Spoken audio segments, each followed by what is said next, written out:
welcome everyone. Nice to see you.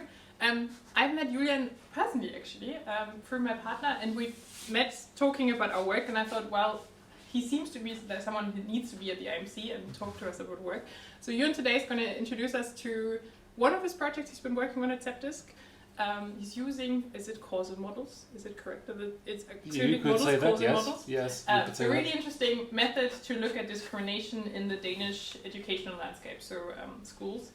And I just found it a really cool method to look into data, a really nice way, and I thought it was cool to bring into us also an idea of what data actually exists in the educational space and kind of what can be learned from it. So welcome. Yes, hello, welcome. Thank you so much for inviting me. It's really exciting to be here. The Interacting Mind Center, I have not interacted with you before, but it just seems extremely interesting what you're working on and the kinds of people that are hanging out here, so that's really exciting. This is joint work with Kim Sønderskov. We're both at CEPDISC, the Center for the Experimental Philosophical Study of Discrimination, which is associated with the Department of Political Science. Experimental philosophy just means philosophers doing data collection or analysis of some sorts. We're not philosophers, so we are empirical, quantitative social scientists, of which there are quite a few at CEPDISC. And I will talk about some, we think, very interesting analysis we did with the Danish school register data. So my information was that the talk was around 45 minutes. I think I'll be shorter, and I'm happy to take questions in between. So feel free to interrupt me at any point. The title of the paper is Compensating Discrimination, and you'll learn what we mean by that at some point in the talk. So Danish 9th grade students receive two types of grades. They receive a grade by the teacher, which we will call T, årskarakter in Danish, and they also take a standardized test, so the examenskarakter, that is also usually externally graded, so by someone else, not the teacher, and we call that E. And they, for most subjects in this paper, will concentrate on math. So everyone in the nation takes the standardized test. And so Kim had the idea, why not take the difference between the two grades and regress them on something like student gender or student migration background? And then why not call the effect that you see teacher bias, where the intuition is that on average, at least, the teacher grade and the test grade should not disagree or should be the same. And if you see any systematic differences in how the grades differ in terms of female students, students with migration background, then this should indicate that the teachers are biased based on student demographics or take into account the gender of the student, for example. Sorry, I'm not very familiar with like the Danish system, having grown up in the UK. So is teacher grade like could you conceptualize it as like the sense of the teacher of the student, like their like belief about you, or is it based on actual like behavior or disruptiveness? They get an oral grade by the teacher and a written grade. So we'll use the written grade in math, which is only based on written performance in math in the class, and also by regulation is only supposed to measure objective abilities. So I think we have a fairly strong point that at least from a legal perspective, the teacher grade should basically measure the same thing as the external test grade. But you believe that the teacher grade is based on the student's performance all year, whereas E is not, right? Yes. So it's things like you've done your homework and your homework was done well and you were on time. No, it's usually written assignments, written tests in class. So only whether it's done well, the homework, right? The assignments. It's cumulative exams across the year. Yeah. That is the teacher grade. Okay. and an oral component that is how well you perform the task. So that's the most objective, I guess. Okay. But the And oral then you have component a- is yeah. separated, so Yeah. that's a separate grade that You you have get. 2 grades, and then Yeah. you have a standardized test that is a one-off exam, which is a one-off measure of Yeah. performance. Okay. Yeah. Thank you. Yeah. And in the beginning we thought that this was a beautiful, creative, innovative idea. Hello, welcome. And then we've slowly learned that there are actually a series of papers in educational economics that do exactly this with data from all kinds of countries. So that's from the UK, from Italy, from France, from Israel. Yeah, I think that's mostly those countries. And it turns out that all of these papers find, according to this measure, a bias against boys. It's usually fairly small, so we're talking something like 10 to 20% of a standard deviation, but it's very similar across fairly different countries. So again, like France, Italy, Israel, the UK. And the literature started in 2009 with Levy, who's an economist.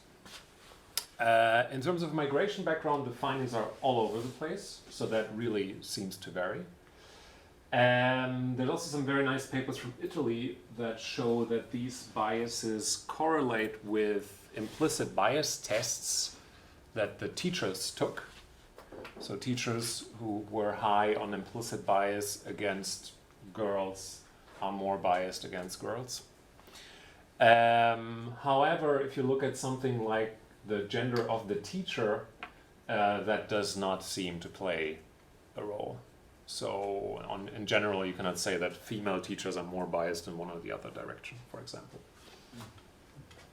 So that is certainly very interesting. And then we looked more deeply into this theoretically, and we're kind of dissatisfied. So the best you can find in terms of an explanation of what is going on is this implicit measure thing.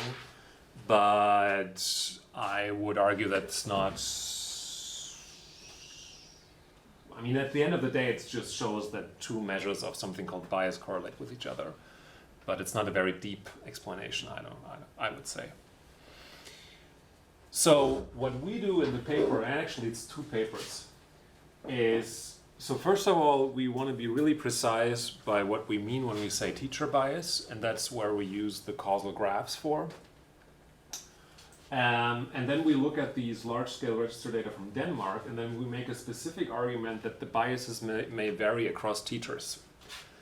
And that looking at the average bias may be misleading, because there may be a lot of variance across teachers. Also, first point. Second point, we also think, and this comes from the analysis you'll see in a minute, that with the average estimates there are methodological problems. And then we make a more specific theoretical argument that given that the biases vary across teachers, maybe that has something to do with what the teachers have experienced in the classroom with respect to boys and girls, migrants, natives. And specifically we discuss whether what a teacher sees in terms of how unequal certain groups perform, whether that leads the teacher to reinforce such inequalities or to compensate for them by biasing the grading. So that argument, I think, will become clearer through the talk. Okay, so let's start with what we mean when we say teacher bias. So this is a causal graph, which I assume is roughly familiar to most of here, where X is the student demographic, so this is gender and or migration background. A stands for ability, and T is the teacher grade. And the whole idea is that the teacher grade tracks the student ability. Again, in Denmark, this is even explicitly regulated. And insofar as the genders or the groups differ in terms of their ability, this alone may create inequality across groups.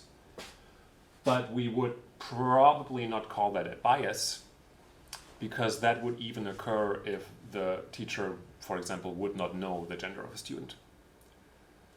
Right? right? So that would be an inequality that is just purely transmitted indirectly over differences in ability. However, insofar as there is a direct effect of the demographics on the teacher grade that cannot be explained by differences in ability, we would call that bias or discrimination.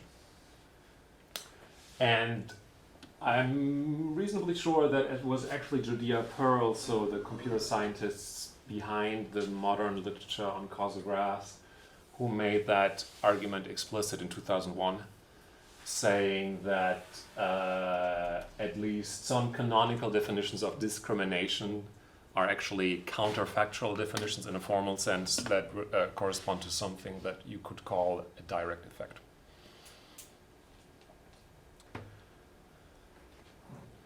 Note that this is a cross-sectional graph, one point in time, 9th grade.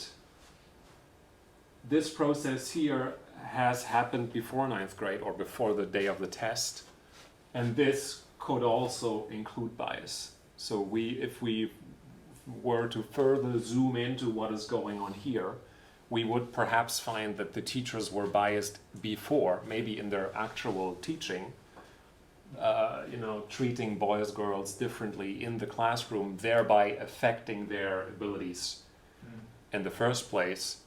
We don't have measures for that, so we cannot look at this, but that's important to keep in mind. So all that we are saying is, in 9th grade, at this specific point in time with this specific external test, we can say about bias at that point, but not anything about what has happened prior to that. Yes? There's also a kind of maybe bias that's hypothesized. I don't know what I believe or not, but that the kind of teaching that you do, or like the classroom setting, might also affect people differently, or people are able to learn in a classroom setting differently. Yeah.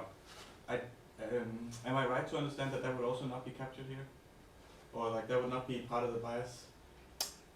That would be, let me think. Okay, Like so the standard thing is maybe boys are worse at sitting still and listening. Yeah. So they would have lower ability, or express lower ability at least, because they're able to learn less. So in this. 2 points. So specifically about non-cognitive abilities, so sitting still, that would be a bias because that's not written math performance. But it'll influence your math performance. Because you're not able to sit still, you're not able to learn the math as well. Then it would be in here. Yeah. In the first part. Right. So that means that you wouldn't be able to. That's not the bias you're measuring then. That's not the bias we're measuring, although it could also additionally be that the teacher does not like a boy because he is not sitting still. Yeah. That would be in here. Okay. Yeah. It's bias in the estimation of ability, not discrimination in the formation of ability. It's bias in the formation of ability. I guess. Could be lots of discrimination from X to A. Exactly. Yeah. But that's not. Yeah, we cannot say much about that due to the data constraints. So, but there was a second point that I forgot. So, non-cognitive abilities. Well, maybe it will come later. Yes. Maybe you're getting to it now. Do you have a measure of ability that's independent of the grade? So I'm getting to that now, I think, at least. If not, then please ask me again. So we don't have a direct measure of ability. What we have is one grade from one standardized test that we call E that is very plausibly a proxy for ability, but it's not the same thing. So at the very least, you would probably retest students a few times within a week or so with different tests, maybe even. So, but that's very nice at least to visualize. So A causally influences E, E proxies for A. And that is a problem for the analysis. A second problem for the analysis is that it's totally plausible that there are unobserved confounders U So these may be multiple variables that influence both ability and the teacher grade. So this could be teacher competence, insofar as it is also related to bias, influencing what students acquire in the first place, but maybe also influencing how the teacher grades. But maybe also something with the parents, so parental involvement plausibly has some influence on A, and maybe by communicating to the teacher, they may also influence the teacher grade to some extent. And many things, many more things you could think of.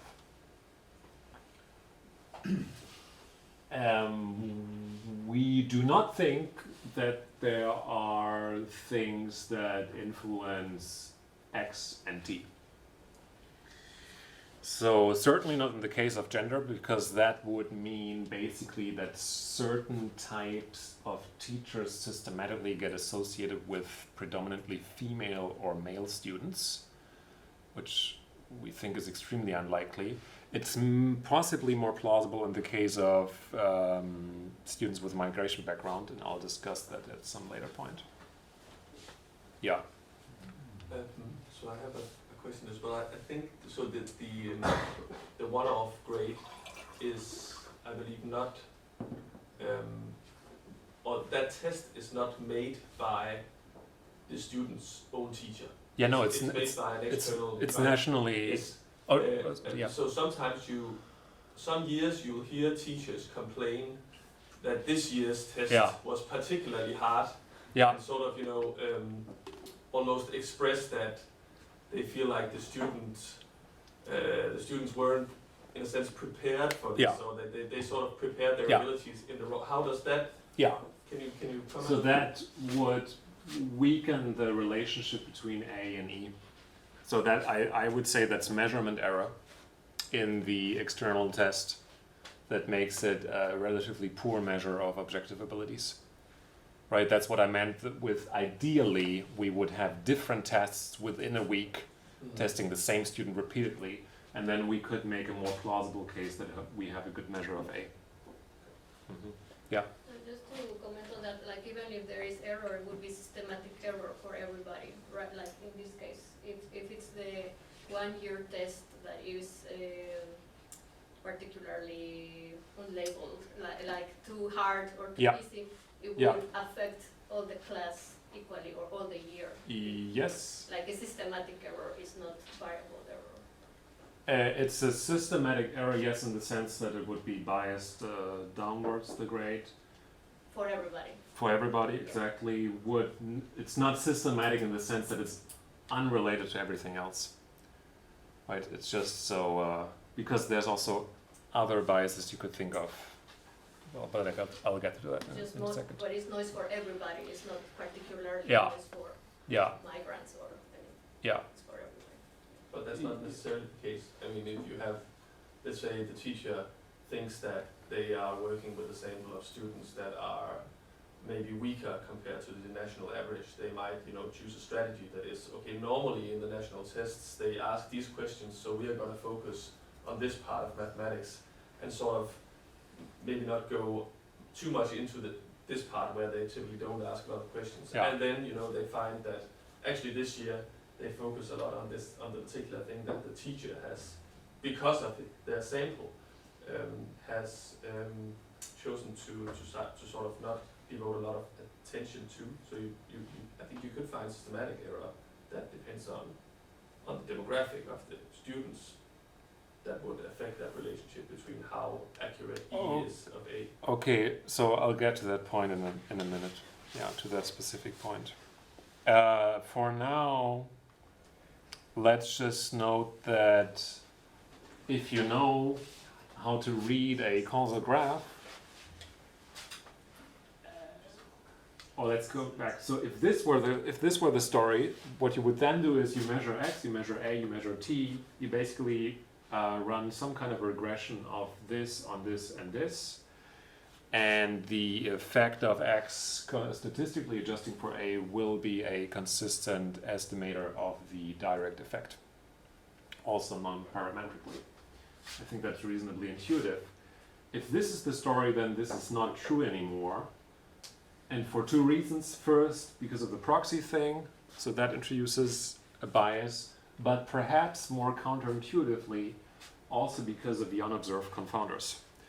So note here that X is as good as randomized per assumption, but once we control for A or for E, and we have the unobserved confounders, this makes X and U correlated, creating asymptotic bias in the estimate of the direct E effect. So this is sometimes called post-treatment confounding in the literature. So that means without further assumptions we cannot estimate the direct effect or teacher bias. So in the second paper, which is a minor paper, we actually walk through some assumptions which would allow you that, which are pretty heavy. So you need to assume that the grades are linear functions of XAU, and so that's not even sufficient. And you need to assume that the ability translates equally into the external grade and the teacher grade. So that in this, I call that equal reliabilities. So the way A is measured, the way A is measured by E is a test reliability. And you could say that the teacher grade has also a test reliability. And then you could assume, if you wanted to, that these are actually equal. And if you did, then it would turn out that you could simply do a regression of T minus E on X, and then you would be able to estimate teacher bias. And that's what the prior literature has done. Sorry. Yeah. That answers the concern with the link to E, but does that also answer the unfounded, the U? It does. Okay. Which I found surprising too. Yeah. Well, that was just a nice nugget in the analysis. Yeah, so this actually works with you being present.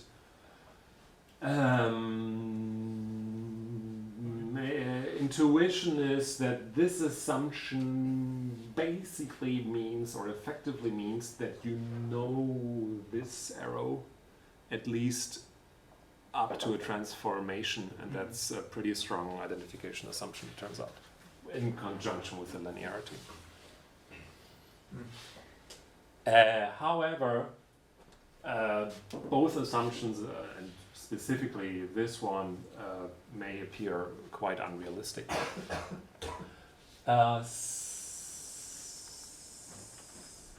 And here's just one more nugget. You could also do this regression. Turns out that would still be biased. Additionally, and this comes back to your point, maybe X directly affects E. So this is sometimes called differential measurement error, or confusingly in the context of this presentation, test bias. For example, if the test is non-blind, the person grading the test may see, oh well, this is a girl, this is a boy, or this is someone who sounds foreign. Therefore, I grade him, her differently. This could be one mechanism. But there's also literature that argues that there are gender differences in risk aversion that interact with test design. So think multiple choice, where it's sometimes rational to guess depending on whether you get negative points or not. And then if boys are more risk-seeking, they will be better on the test because they're more risk-seeking. Has nothing to do with abilities, with math abilities in the narrow sense. This would also be a direct effect when talking about students with a migration background. And talking about math, they may have differences in language skills that impact how well you do on the test. That also has nothing to do with math skills, narrowly defined. So, at least 3 stories for why we would think that this is plausible. And this just creates a problem on top, because then you simply cannot disentangle whether the teacher is biased or whether the test is biased, because you only have 2 numbers and both of those could be biased.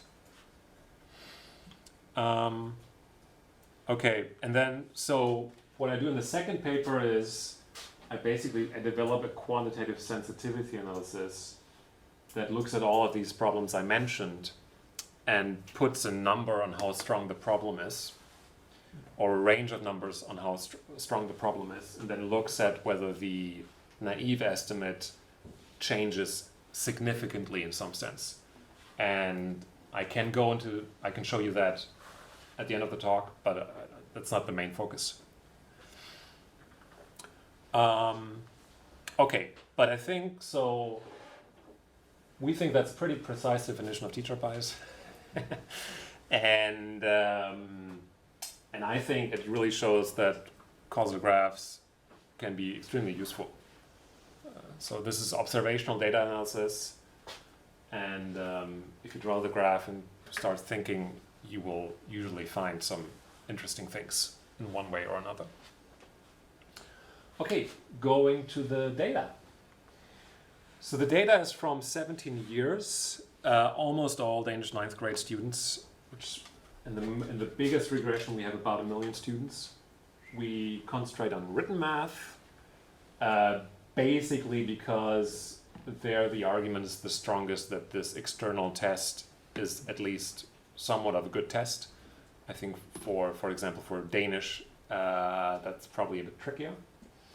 And then the base analysis has student gender and migration background as defined by Denmark Statistik. So first generation, second generation, or native. Gender is binary. So that's where we start from. And then we also have information on the schools and the classes and the teachers.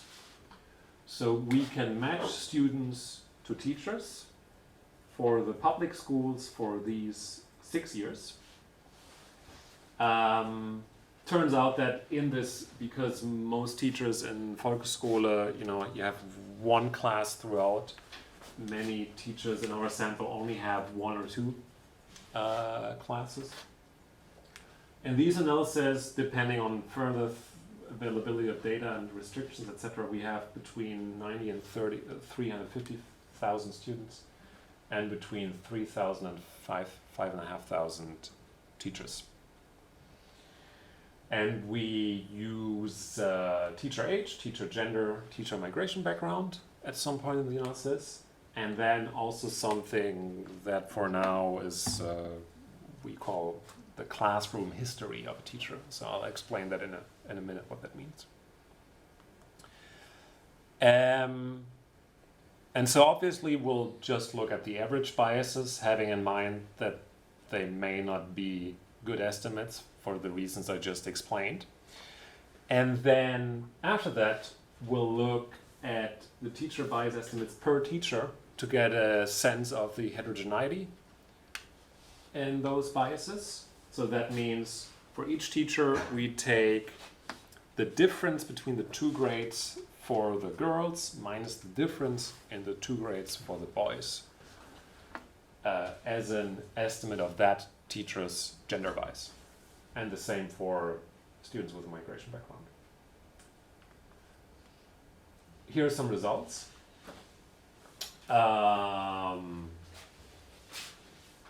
Gender differences in the teacher grade, in the test grade, and then in the difference between those 2 things. Gender differences in the teacher grade are 0. And when I mean 0, I mean 0.00. It's very close to 0. It's actually not significant, statistically significant, even though it's literally 1 million students. So, I mean, that's funny. Negative difference in the test grade means there's boys do better on the test than girls. This is standardized. This is about 10% of the standard deviation. That boys do better on the test than girls in math. And actually, algebraically, this minus this gives you this.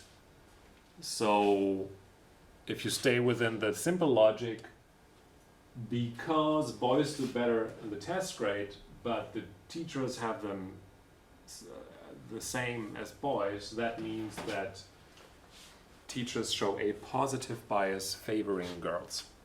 Mm. Again, abstracting away from all the methodological problems I just discussed. This replicates the findings from the 4 other countries. And also 10% of a standard deviation, also in terms of magnitude, very similar. Mm. That's gender. Here is first generation, second generation migration background as compared to non-migrants. These do a lot worse on the test, so something around half of a standard deviation. But it turns out that teacher bias also favors students with a migration background with a similar magnitude as 10% of a standard deviation. Again, you shouldn't necessarily believe these results, and they're not the main story of the paper actually. However, that was like the first thing we looked at, and we thought, oh well, that's interesting. It was also before we knew the literature, so it was actually interesting. And we thought, oh well, it looks like as if, the teachers compensate the underperforming groups in their grading. So the girls do worse on the test, therefore you give them a bit of a boost in the teacher grade. Maybe.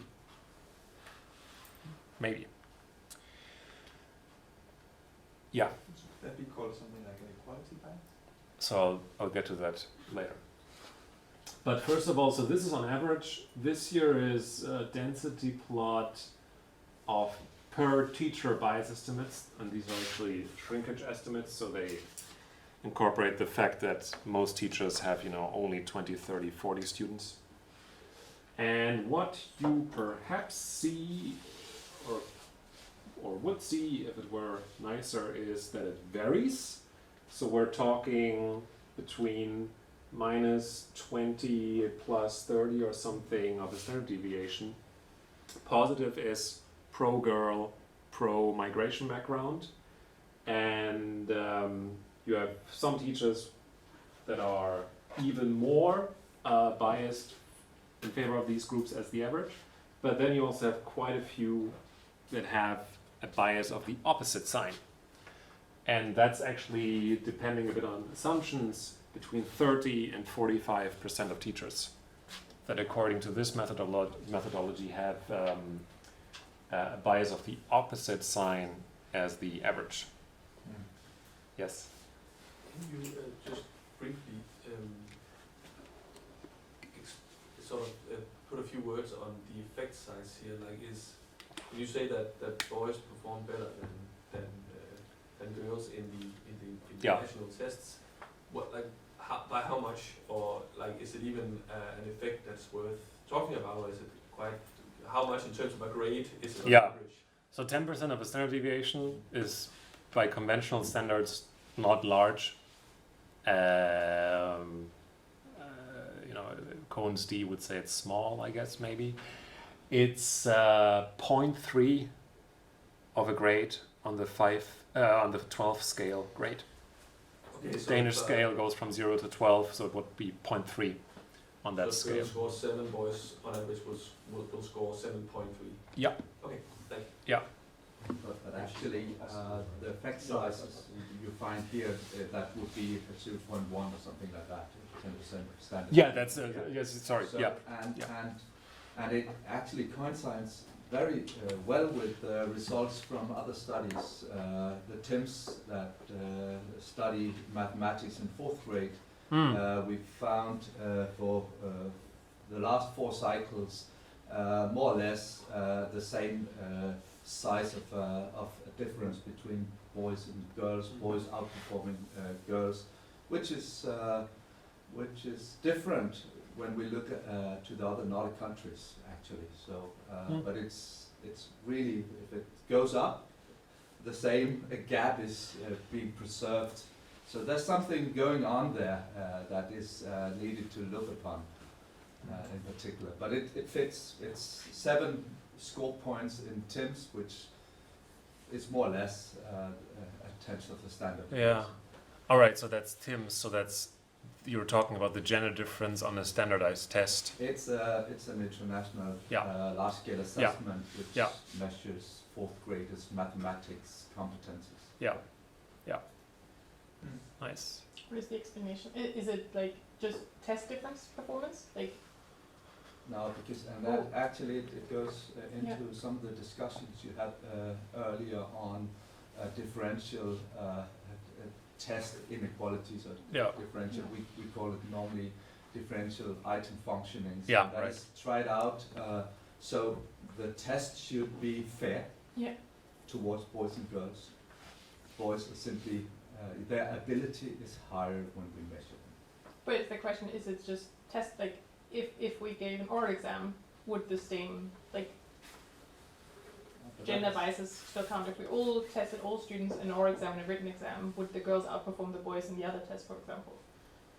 Like, is the explanation just the test? It's, I mean, from definition, because it's when it's scaled, you use rash modeling, which should actually make up for any biases if you look into the differential item functionings. So, I mean, it's not a bias. That's the thing. They are simply objectively better in math if you measure their math competences at fourth grade than girls. So they But in a test, like, because the measure is that we're measuring by a test what the performance is. yes. We're not measuring, like, we could also measure in an oral format where, like, Yes. so Yeah, it's always based on the It's- measurement it's- we have, right? Of course, but Yeah. their assumption is that that's a proxy for their ability within the curriculum as well. Yeah.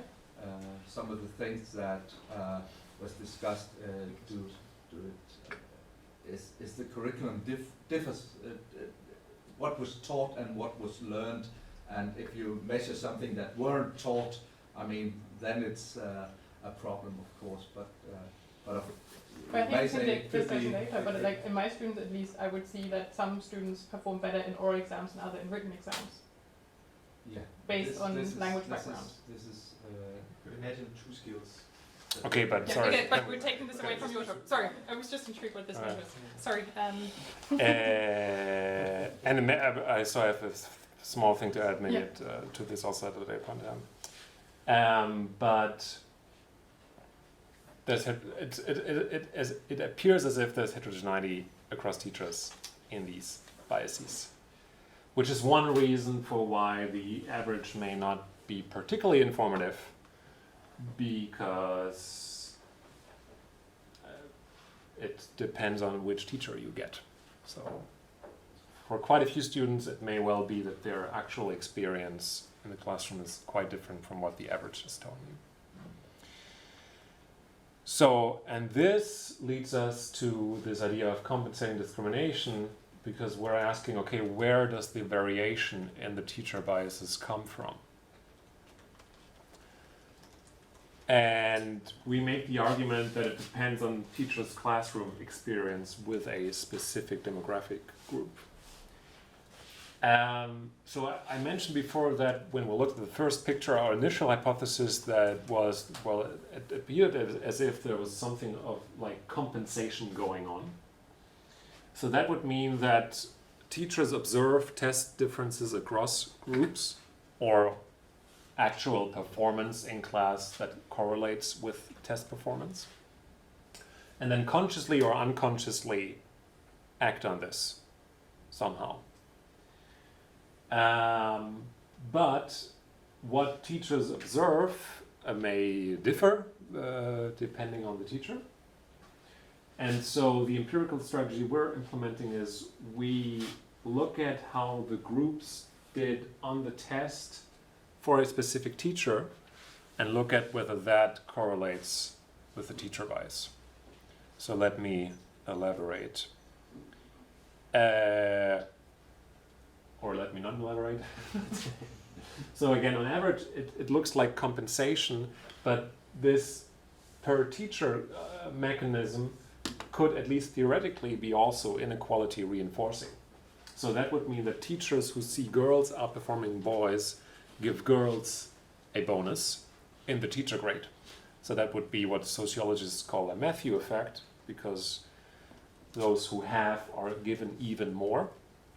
This is also what a standard statistical discrimination model from economics would predict, where you observe a certain statistic about a demographic group. So that would be the test performance for these genders or migration backgrounds.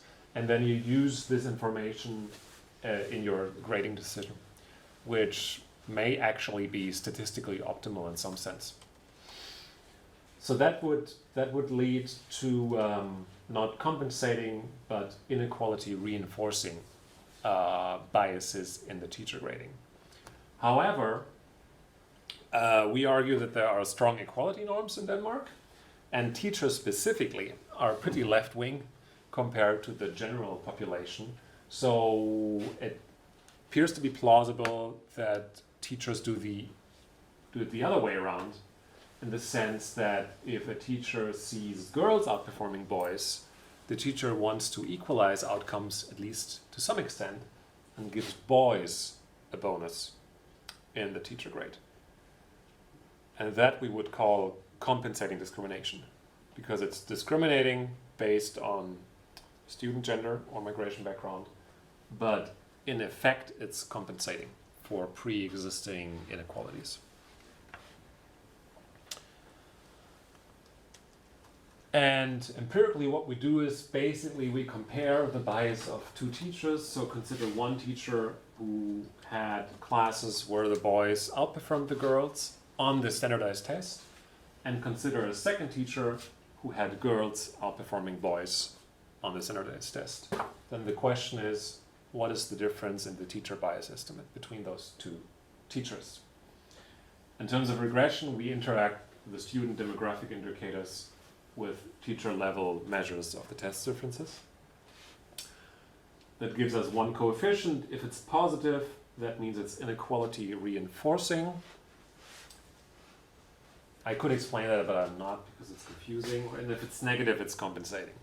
So that, also depends on just how you define the reference group. But in our case, positive means inequality reinforcing, negative means compensating. For this exercise, if the teacher bias, if our estimate of the teacher bias has statistical bias, that is not a problem as long as that is a constant, because we're looking at the variation across teachers. So the question is, where does the average teacher bias may be off for reasons that I mentioned in the first part of the talk. But the question is, where does the variation in teacher bias come from? And is there anything we need to pay special attention to in terms of control variables?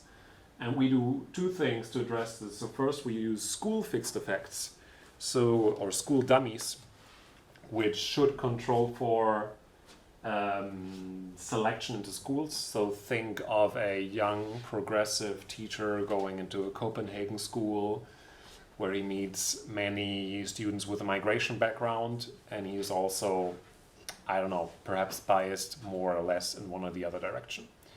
That would be captured by the school fixed effects, because the teachers would select into specific schools, and effectively that means that our comparisons are within schools. So anything that happens on the school level cannot explain what is going on. And the second thing we'll do is placebo tests, which I'll show you in a second. But aren't the sorting problem within schools? I mean, it's between classes. So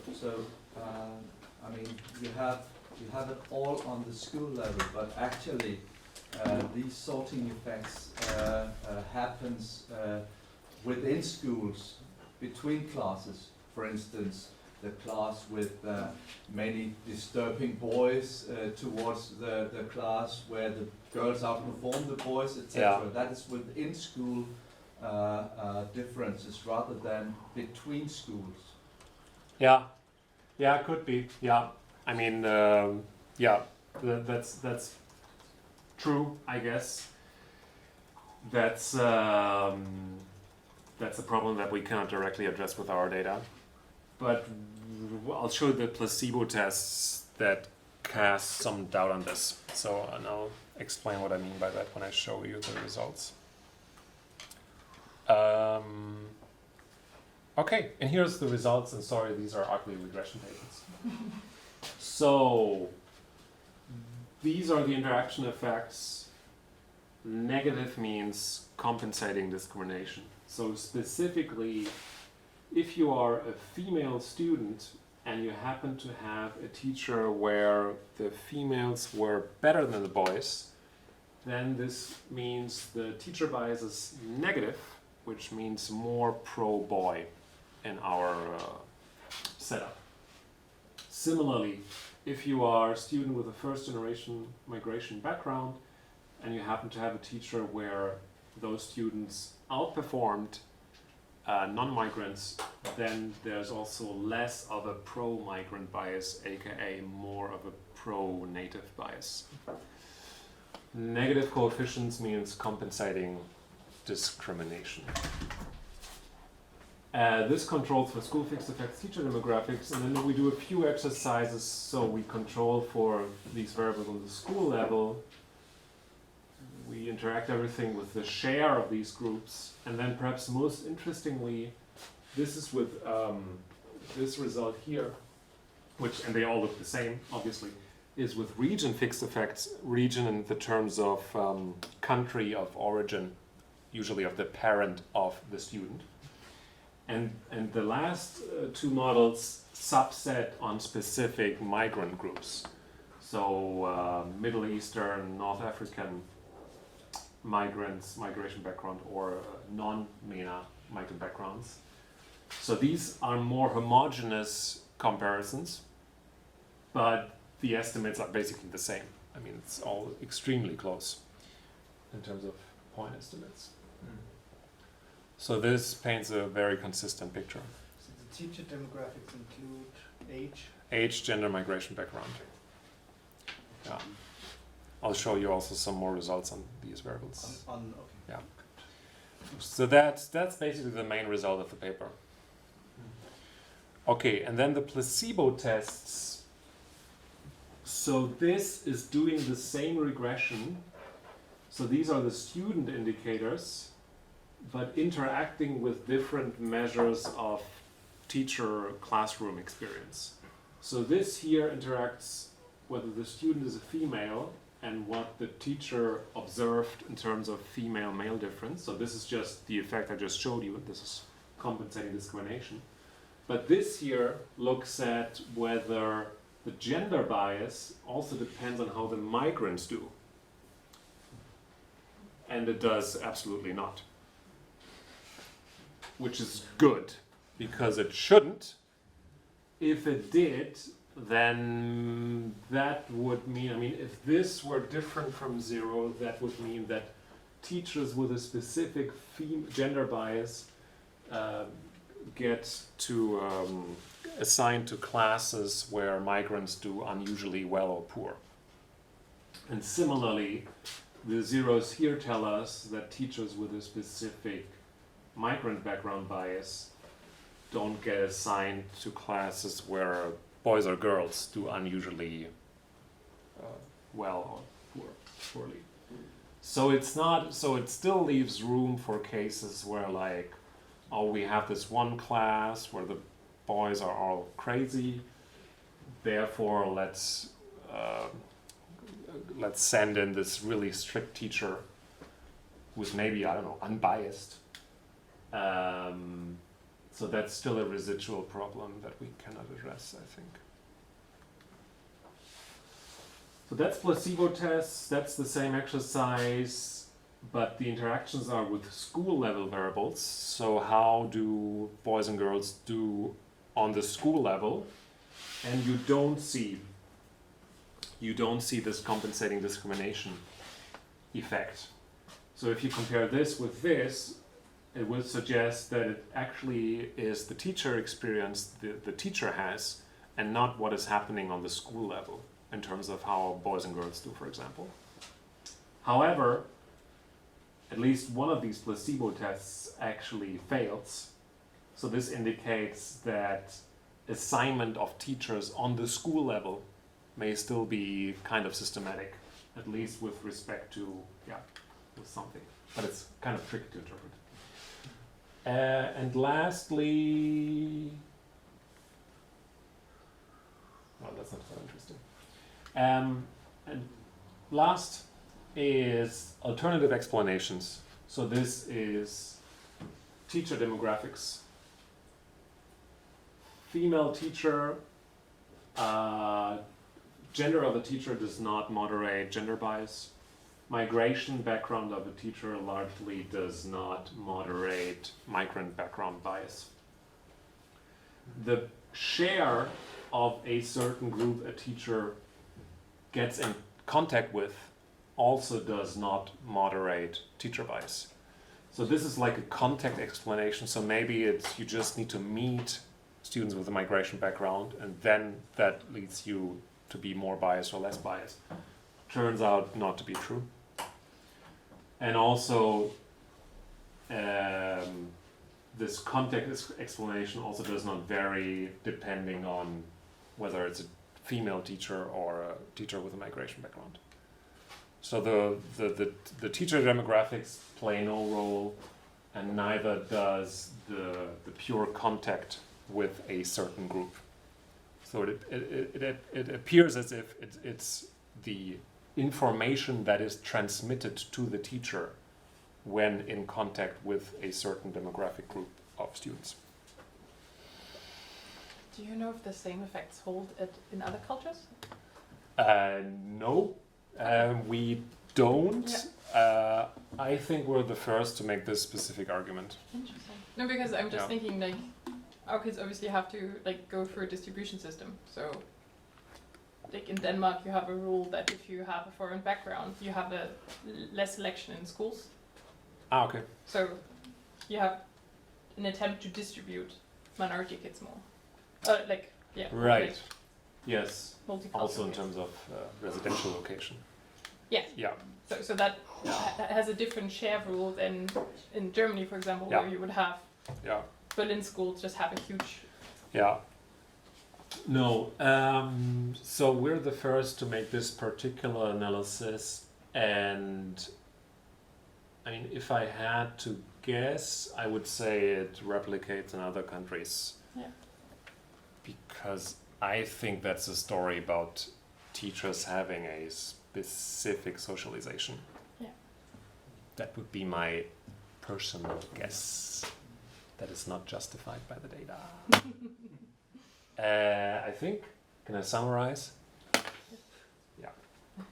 So, we have those papers where we walk through an analytical framework for defining teacher bias and identifying problems in estimation. We argue that average biases may be misleading because teacher biases may vary across teachers, and also you may have statistical problems. We think we provide pretty good evidence that teachers' individual experience is a main cause of biases in grading. So I didn't mention this, but these are pretty large effects. So this is all standardized, and remember, the average biases are of a similar magnitude.